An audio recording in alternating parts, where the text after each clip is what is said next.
جو لوگ اللہ پر ایمان لائیں کہیں کہ ہمارا رب اللہ ہے، پھر اس پر جم جائیں، ان پر فرشتوں کا نزول ہوتا ہے، نہ کوئی غم کرو نہ خوف، خوشیاں مناؤ جنت کی جس کا تم سے وعدہ کیا گیا تھا۔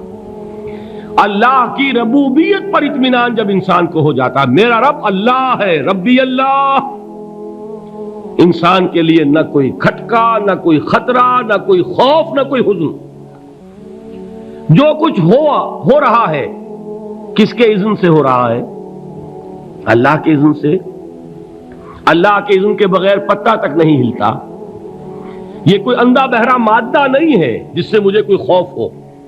اندھا بھینسا چلا آ رہا ہو اس سے تو ڈرنے کا ہر خوشیاں مناؤ جنت کی جس کا تم سے وعدہ کیا گیا تھا۔ اللہ کی ربوبیت پر اطمینان جب انسان کو ہو جاتا، میرا رب اللہ ہے، ربی اللہ، انسان کے لیے نہ کوئی کھٹکا، نہ کوئی خطرہ، نہ کوئی خوف، نہ کوئی حزن۔ جو کچھ ہو رہا ہے کس کے اذن سے ہو رہا ہے؟ اللہ کے اذن سے۔ اللہ کے اذن کے بغیر پتہ تک نہیں ہلتا۔ یہ کوئی اندھا بہرا مادہ نہیں ہے جس سے مجھے کوئی خوف ہو۔ اندھا بھینسا چلا آ رہا ہو اس سے تو ڈرنے کا ہر انسان کو ڈرنا چاہیے، نہ معلوم کس کو ٹکر مار دے۔ لیکن نہیں، اس کائنات کو چلانے والا ایک سمیع و بصیر خدا ہے، وہ جو میرا دوست ہے، میرا ولی ہے۔ اللہ ولی الذین آمنوا یخرجہم من الظلمات الی النور۔ اللہ اہل ایمان کا ولی ہے، ساتھی ہے، پشت پناہ ہے، مددگار ہے، حمایتی ہے۔ بتائیے جسے یقین ہو جائے کہ اللہ میرا مددگار، اللہ میرا محافظ، اللہ میرا پشت پناہ، اللہ میرا حمایتی، اس کے لیے کوئی خوف ہوگا؟ اس سے کوئی ڈر ہوگا؟ میں مثال دیا کرتا ہوں ایک بہت سادہ، پنجاب کے دیہات کی۔ تو بڑا چودھری ہے اور کوئی غریب کسان ہے۔ اس غریب کسان کے جانوروں کو ہر وقت اندیشہ ہوگا چوری کا، کوئی میری بھینس کھول کر نہ لے جائے، کوئی میرا بیل کھول کر نہ لے جائے۔ لیکن جس کے بارے میں یہ سب کو معلوم ہو کہ وہ جو بڑا چودھری ہے وہ اس کا دوست ہے، اس کی بچیا کو کوئی خوف ہوگا؟ اس کی بھینس پر کوئی ہاتھ ڈالے گا؟ اسے کوئی اندیشہ ہوگا؟ نہیں۔ کیوں؟ کہ وہ بڑا چودھری، بڑا اس کا یہاں کا سردار، جاگیردار، سب کو معلوم ہے وہ میرا دوست ہے، کوئی میرے خلاف اقدام نہیں کر سکتا۔ اس دنیا میں یہ چھوٹی سی بات اگر آپ کے دلی اطمینان اور سکون کا باعث بن سکتی ہے تو ذرا تصور کیجئے۔ میں لفظ تصور استعمال کروں گا صرف اس لیے کہ اس کا ہم جس کو کہتے ہیں ادراک اور شعور کر نہیں سکتے، اگر کے ساتھ کر سکتے۔ اگر یقین ہو کہ اللہ میرا مددگار اور یقین ہو کہ اللہ ہر آن میرے ساتھ ہے، پھر کوئی خوف، کس کا خوف؟ کوئی شے اللہ سے بالا تر ہے؟ کوئی قوت اس سے زیادہ طاقتور ہے؟ کوئی اس کے ارادے کو بدلنے والا ہے؟ کوئی اس کی مشیت کے آڑے آنے والا ہے؟ یہی بات ہے جو حضور نے فرمائی، یہ ایمان کا حاصل ہے لب لباب، کہ دیکھو اچھی طرح اس بات کو ذہن نشین کر لو، اگر تمام انسان مل کر تمہیں کوئی نقصان پہنچانا چاہے نہیں پہنچا سکتے مگر جو کچھ اللہ نے لکھ دیا ہو، اور تمام انسان مل کر تمہیں کوئی نفع پہنچانا چاہیں نہیں پہنچا سکتے مگر وہ شے جو اللہ نے طے کر دی ہو۔ آپ پھر میں کہوں گا ذرا طاری کیجئے، اسے فرض کیجئے، اسے سوچئے۔ اگر اس حدیث پر ہمارا دل ٹھکا ہوا ہو تو کسی سے ڈر ہوگا؟ یہ مجھے نقصان نہ پہنچا دے، یہ میری رپورٹ خراب نہ کر دے، یہ میری انکریمنٹ نہ رکوا دے، یہ میرا یہ نہ بگاڑ دے، یہ میرے یہ نقصان نہ پہنچا دے۔ اس کا ڈر، اس کا ڈر، اس کا خوف، اس کی خوشامد، اس کے لیے جا کر طرح طرح سے اپنی عزت نفس کو ذلیل کروانا اس کے سامنے، یہ سب کچھ کیوں کرتا ہے انسان؟ جب سمجھتا ہے کہ اس کے ہاتھ میں میرا کوئی نفع ہے، اس کے ہاتھ میں میرے لیے کوئی ضرر ہے، یہ مجھے کوئی گزند پہنچا سکتا ہے، یہ مجھے کوئی نقصان پہنچا سکتا ہے، یہ میرا کوئی کام بنا سکتا ہے، یہ میری کوئی ضرورت پوری کر سکتا ہے، اسی کا نام شرک ہے۔ جہاں آپ نے یہ سمجھا کہ غیر اللہ کے اندر کوئی طاقت موجود ہے، وہی شرک ہے۔ بتوں سے تجھ کو امیدیں، خدا سے نو امیدی، مجھے بتا تو صحیح اور کافری کیا ہے؟ شرک تو یہ ہے۔ جس پر بھی تمہیں یہ خیال ہے، کلمہ ہے یہ کلمہ سوم، لا حول ولا قوت الا باللہ، ذرا اس پر دل کو کبھی اگر آپ تصور کریں، پھر فرض کریں، دل ٹھک جائے اس پر، کوئی طاقت نہیں۔ یہی بات تھی جو شیخ عبد القادر جیلانی رحمۃ اللہ علیہ نے اپنی وصیت میں اپنے بچے سے کہی۔ 11ویں دینے والے ہیں، لیکن حضرت شیخ عبد القادر جیلانی کی وصیت اور تعلیمات کو کتنے لوگ ہیں کہ جانتے ہو؟ یہ جن مقامات تک پہنچے ہیں وہ کس چیز کی بدولت پہنچے؟ انہوں نے جو پیغام دیا وہ کیا تھا؟ اے میرے بچے، جس طریقے سے قرآن مجید میں حضرت لقمان کی نصیحتیں جو ہے نقل کر دی گئی ہیں، میں یہ عرض کروں گا بالفرض اگر قرآن حضرت عبد القادر جیلانی کے بعد نازل ہوا ہوتا تو شیخ عبد القادر کی یہ نصیحتیں بھی قرآن میں درج ہوتی۔ اتنی اونچی نصیحتیں ہیں۔ اے میرے بچے، اس حقیقت کو ذہن نشین کر لے، لا فاعل فی الحقیقت ولا مؤثر الا اللہ، اس کائنات میں نہ کوئی فاعل حقیقی ہے نہ مؤثر حقیقی ہے سوائے اللہ کے۔ کسی شے میں کوئی تاثیر نہیں اگر اللہ نہ چاہے، آگ جلا نہیں سکتی اگر اللہ نہ چاہے، پانی ڈبو نہیں سکتا اگر اللہ نہ چاہے، زہر ہلاک نہیں کر سکتا اگر اللہ نہ چاہے، کوئی چیز فائدہ نہیں پہنچا سکتی اگر اللہ نہ چاہے۔ تو در در پہ کیوں سر جھکاتے ہو؟ در در پر کیوں جبیں سائی کرتے ہو؟ سب کے سامنے کیوں ہاتھ پھیلاتے ہو؟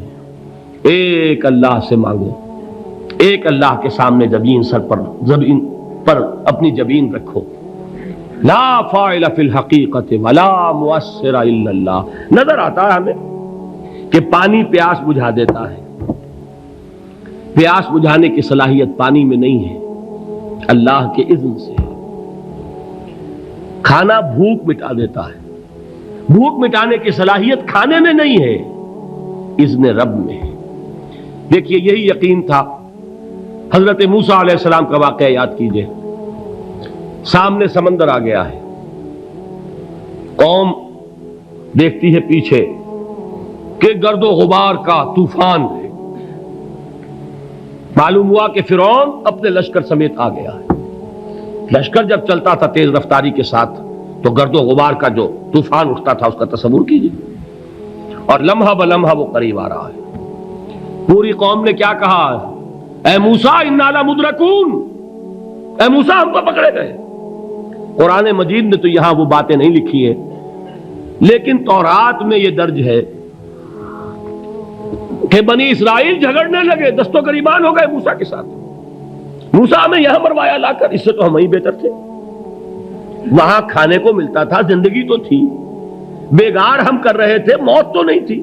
اب جو کچھ ہوگا اس کا تصور کرو، جس طریقے سے ہمارے ٹکڑے اڑائے جائیں گے۔ تو لڑ رہے ہیں حضرت موسیٰ علیہ السلام سے، یہ تورات کی تفصیل ہے۔ قرآن میں صرف اتنا آیا ہے، پریشان ہو کر انہوں نے کہا انا لمدرکون، موسیٰ ہم تو پکڑے گئے۔ اس وقت موسیٰ کا جواب کیا ہے؟ کلا ان معی ربی سیہدین، نہیں، میرے ساتھ میرا رب ہے، وہ راستہ دے گا۔ بتائیے کہاں راستہ نظر آ رہا ہے؟ یہ ہے ایمان بالغیب۔ راستہ نظر نہ آئے تب اللہ پر یقین ایمان ہے۔ جیب میں پیسے ہوں اور تب دل کو اطمینان ہے تو ایمان کس پر ہوا؟ پیسے پر، اللہ پر نہیں۔ جب وسائل و ذرائع نہ ہو اور پھر یقین ہو کہ اللہ مسبب الاسباب ہے، وہ اسباب کا پابند نہیں ہے، وہ اسباب کا محتاج نہیں ہے، اسباب اس کے محتاج ہے۔ اگر یہ یقین ہے تو اللہ پر ایمان ہے، یہ نہیں ہے تو تمہارا ایمان اسباب پر ہے، وسائل پر ہے، ذرائع پر ہے، مادیات پر ہے، اللہ پر نہیں۔ اس وقت کہاں راستہ تھا؟ کوئی راستہ تھا؟ سمندر ہے اور ادھر سے لشکر آ گیا ہے۔ کلا ان معی ربی سیہدین۔ اب دیکھیے ایمان کہہ دینا آسان ہے، ہوا معکم اینما کنتم، جہاں کہیں بھی تم ہوتے ہو اللہ تمہارے ساتھ ہوتا ہے، لیکن اس کا یقین قائم ہو جائے تو زمین و آسمان کا فرق واقع ہو جائے۔ یہی بات ہوئی حضور کے ساتھ. غار ہے، چھپے ہوئے ہیں محمد الرسول اللہ اور آپ کے وہ یار غار ابو بکر صدیق رضی اللہ تعالی عنہ. اقبال نے حضرت ابو بکر کی شان میں چند اشعار کہے صرف، لیکن واقعہ یہ ہے کہ بھاری بھاری نظموں پر اور قصیدوں پر بھاری ہے. طویل ترین نظمیں اور قصیدے ہوں ان پر بھاری ہے. ہمت ابو بکر کی ہمت جو ہے، کشت ملت را چو ابر، جیسے بارش سے کھیتی اپجتی ہے، ابو بکر کی ہمت اور عزیمت اس امت کو اسی طرح سینچنے والی ہے. ثانیے اسلام و غار و بدر و قبر، وہ دوسرے تھے اسلام میں، دوسرے. پہلے کون تھے؟ انا اول المومنین، حضور فرماتے ہیں سب سے پہلا ایمان لانے والا میں. دوسرے ابو بکر. ویسے ہمارے ہاں یہ چلتا ہے اختلاف، حضرت علی پہلے ہیں کہ حضرت ابو بکر پہلے ہیں، لیکن اس میں بڑی خوبصورت تطبیق قائم کی ہے علماء نے اور بہت صحیح ہے. چار کے بارے میں فیصلہ ہی مت کرو کہ کون پہلے ہے. ان کی ایک عجیب تقسیم کر دی ہے.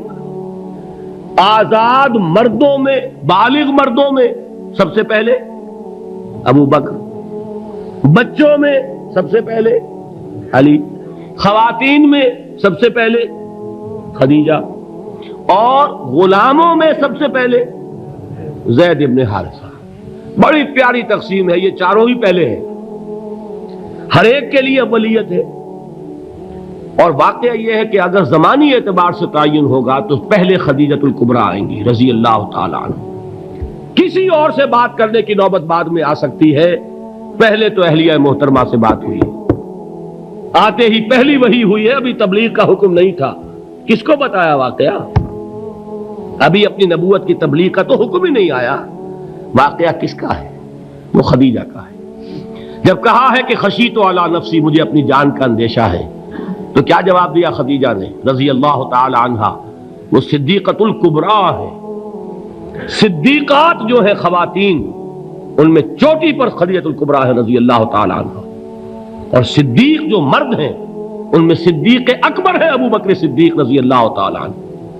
لیکن صدیقات میں چوٹی پر. جب حضور نے فرمایا خشیت علی نفسی، کیا فرمایا؟ کیا عرض کیا؟ کیسے تسلی دی؟ نہیں نہیں، اللہ آپ کو ضائع نہیں کرے گا. آپ غریبوں کے ہمدرد ہیں، آپ مساکین کے تکالیف رفع کرنے والے ہیں، آپ بیواؤں کی سرپرستی کرتے ہیں، آپ مسافروں کی خدمت کرتے ہیں. اللہ آپ کو ضائع نہیں کرے گا. یہ یقین ہے اس خاتون کے اندر. خیر وہ ایک علیحدہ بات ہو جائے گی. میرے دل پر حضرت خدیجہ رضی اللہ تعالی عنہ کی شخصیت کا بڑا گہرا نقش ہے، جو وہ کوئی اور ہی وقت اور موقع ہوا تو بیان ہوگا. بہرحال اقبال نے ایک مصرے میں جو چار اولیتیں جمع کر دی ہیں، ہمتیں او کشت امت را چو ابر، ثانی اسلام و غار و بدر و قبر. اسلام میں حضور کے بعد پہلے کون؟ ابو بکر. غار میں حضور کے ساتھ کون؟ ابو بکر. بدر کی رات اللہ کا رسول سربسجود، وہ جھاڑ، وہ گھاس پھوس کی جو جھوپڑی بنائی گئی تھی، اور وہاں تلوار ننگی لے کر پہرا دینے والا کون؟ ابو بکر. اور اس حجرہ عائشہ میں محمد کے بعد سب سے پہلے دفن ہونے والا کون؟ ابو بکر رضی اللہ تعالی عنہ وصلی اللہ علیہ وسلم. وہ جو معاملہ میں سنا رہا تھا غار ثور کا، حضرت ابو بکر بھی حضور کے خیال سے لرز گئے ہیں. آپ کو یاد ہوگا کہ جا کر پہلے تمام جتنے سوراخ تھے انہیں بند کیا ہے. ایک سوراخ رہ گیا تھا جس کو بند کرنے کے لیے کوئی کپڑا نہیں تھا. وہاں اپنی ایڑی رکھی ہے. تب کہا ہے حضور سے تشریف لائیے، اور اپنے زانو پر حضور کو لٹایا ہے. اور وہاں کسی موذی جانور نے کاٹا ہے. حضور کی آنکھ لگ گئی تھی. اس وقت اس بل کے اندر جو بھی بچھو ہے کیا ہے واللہ عالم، اس نے کاٹا ہے.